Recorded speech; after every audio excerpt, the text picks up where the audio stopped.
शेतकऱ्यांचे प्रश्न, दूध दराचा विषय, वाढलेला भ्रष्टाचार या समस्या सोडवण्यात राज्य सरकार सपशेल अपयशी ठरले।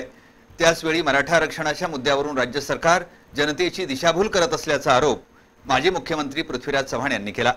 सत्तेत आल्यावर लगेच आरक्षण लागू करू अशी घोषणा करणाऱ्या मुख्यमंत्री देवेंद्र फडणवीस यांनी तत्काळ आरक्षण लागू करावं किंवा तो एक निवडणुकीचा जुमला होता असं सांगून माफी मागून हात झटकावेत अशी टिप्पणी चव्हाण यांनी केली।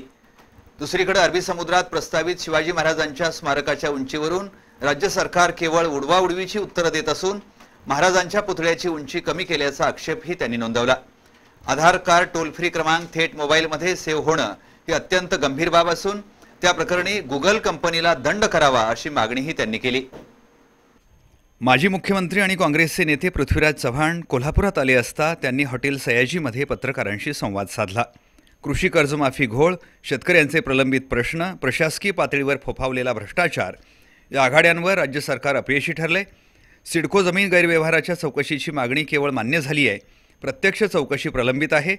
अधिवेशनामध्ये सरकारनं ठोस काहीच सांगितलं नाही, उपप्रश्न करण्यास वेळ दिला नाही।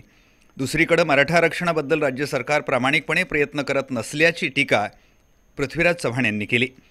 शिक्षणाचा दर्जा खालावल्यानं अभियंत्यांना नोकऱ्या नाहीत, त्यामुळे अस्वस्थता निर्माण झाली आणि आंदोलन सुरू झालं। म्हणूनच आरक्षण देता येत नसेल तर तसं स्पष्टपणे सांगून हात झटका असा हल्लाबोलही त्यांनी केला। पण महाराष्ट्राच्या जनतेचे प्रश्न सुटले पाहिजेत, जी आश्वासन दिली होती ती पूर्ण केली पाहिजेत किंवा करू शकले नाही तर माफी मागितली पाहिजे की आम्ही आश्वासन दिलं होतं पण आमच्याकडे अपूर्ण माहिती होती किंवा कदाचित निवडणुकीच्या प्रेशरमध्ये आम्ही जे आश्वासन दिली पण आम्ही काही करू शकणार नाही। मग थोडंसं फेस करावं लागेल जो राग येतो, पण फसवून खोट्या आशा दाखवून जर तुम्ही पुढे निघाला तर मग अशा प्रकारचा जर आक्रोश होतो आपण राज्यात पाहिलेलं आहे। धनगर समाजाच्या आरक्षणाची घोषणा अशीच विरली आहे।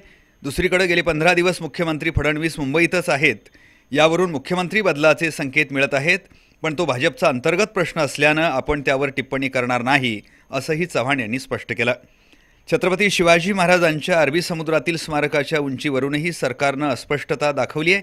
किंबहुना पुतळ्याची उंची 160हून 126 मीटर अशी कमी केली आहे असा आक्षेपही त्यांनी नोंदवला। खर्चाचाच मुद्दा होता तर जनतेनं पैसे दिले असते असंही ते म्हणाले। तर कॉन्क्रीटच्या चबुतऱ्याची उंची 32 मीटरवरून वाढवून 84 मीटर केली, म्हणजे 52 मीटर, 150 फूट चबुतरा वाढवला। आता पण पुतळ्याची उंची 126 मीटर केली, 160हून 126 मीटर केल्यामुळे पुतळ्याची खर्च कमी झाला।